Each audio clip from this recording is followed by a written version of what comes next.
नमस्कार दर्शकों, आप देख रहे हैं फुलवारी समाचारों का चैनल। जो भाई बंधु चैनल को सब्सक्राइब नहीं किए हैं, कृपया चैनल को सब्सक्राइब करें, लाइक करें, घंटी बजाएं, शेयर करें। इस समय मैं कारगिल नगर में वार्ड क्रमांक 25 में मौजूद हूं। यहां जानने की कोशिश करते हैं कि यहाँ पर देखिए मनीष राउत जी हैं, पूर्व नगर सेविका मिनल ताई आदि गणमान्य यहाँ पर प्रचार में उपस्थित हैं। उनसे कुछ जानने की कोशिश करता हूँ। आप वीडियो पूर्ण रूप से देखें। फुलवारी समाचारों का खास खबर में सह्याद्रीनगर हे जरी कॉर्नरला असलं, हे उंचावरती आहे। आपल्या इथे पाण्याचा खूप प्रश्न होता।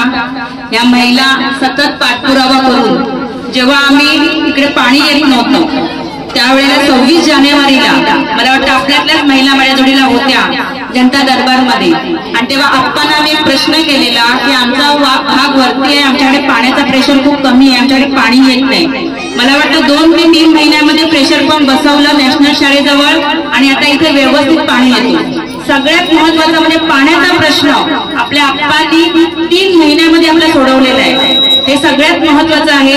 त्यानंतर इथे रोड नव्हता, गटाराची सुविधा नव्हती, लाईट नव्हते। ते सर्व पूर्वी आपल्याकडे यायला जेव्हा रोड होते आणि आताचे रोड आहेत ह्याच्यामध्ये फरक तुम्हाला प्रत्येकाला माहित आहे की ह्या पूर्वी कसे रोड होते आणि आता कसे रोड आहेत।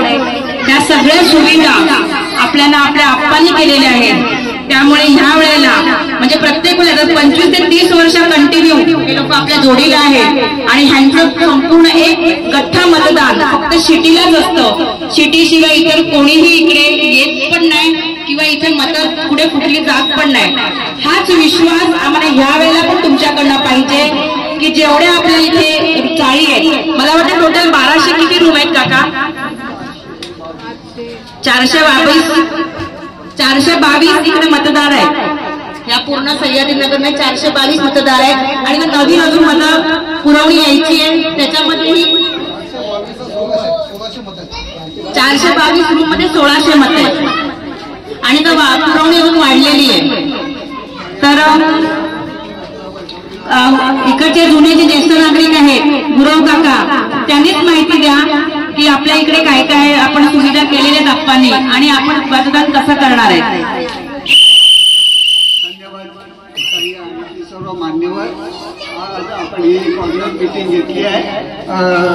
तर आता मी म्हणजे आपल्या सह्याद्रीनगर म्हणजे ज्या वेळेस 18 वर्ष झाली असतील आम्हाला इथे येऊन, आणि या 18 वर्षात आपल्या आप्पांच्या मार्गदर्शनाखाली आम्हाला ह्या सर्व सुविधा म्हणजे नागरी सुविधा, रस्ते असो, आणि हा जो सह्याद्रीचा नाला आहे, तर म्हणजे त्यावेळेस अशी परिस्थिती होती 18 वर्षापूर्वी की आम्हाला पुरुष मंडळी असो, महिला असो, आणि शाळेत जाणारी मुलं असो, रस्ता म्हणजे पावसाळ्यात रस्ता क्रॉस करता येत नव्हता। पण आम्हाला आप्पांनी आणि आपले प्रशांत राऊत साहेब, मिनल ताई आहे, त्या संगीता ताई आहे, त्यांच्या सर्व प्रयत्नांनी आप्पांच्या मार्गदर्शनाखाली तो ब्रिज झाला। तो त्यावेळेस 19 लाखाचं टेंडर त्यांनी पास करून दिलं। धन्यवाद त्याबद्दल, कारण की आमच्या महिला पावसाळ्यात रोड क्रॉस म्हणजे तो नाला क्रॉस करू शकत नव्हते। आणि इतर मुख्य म्हणजे पाण्याचा प्रश्न, आमच्या महिला गावातून पाणी आणत असत त्यावेळेस तो 1 रुपया हंडा, आणखी फक्त पिण्यासाठी 2 हंडे आमच्या महिला घेऊन देत होत्या। तो मोठा प्रश्न आप्पांनी आमचा हा सोडवला। त्यावेळेस मी एक आठवण सांगतो की आम्ही सह्याद्रीनगरचे सर्व पुरुष असो, महिला होत्या, आम्ही आप्पांना म्हणजे आता रेल्वे स्टेशनचं तिथे ऑफिस आहे, तिथे आम्ही गेलो तर लेटर वगैरे निवेदन वगैरे घेऊन गेलो होतो। तर ते आप्पा म्हणाले तुम्हाला काय हो?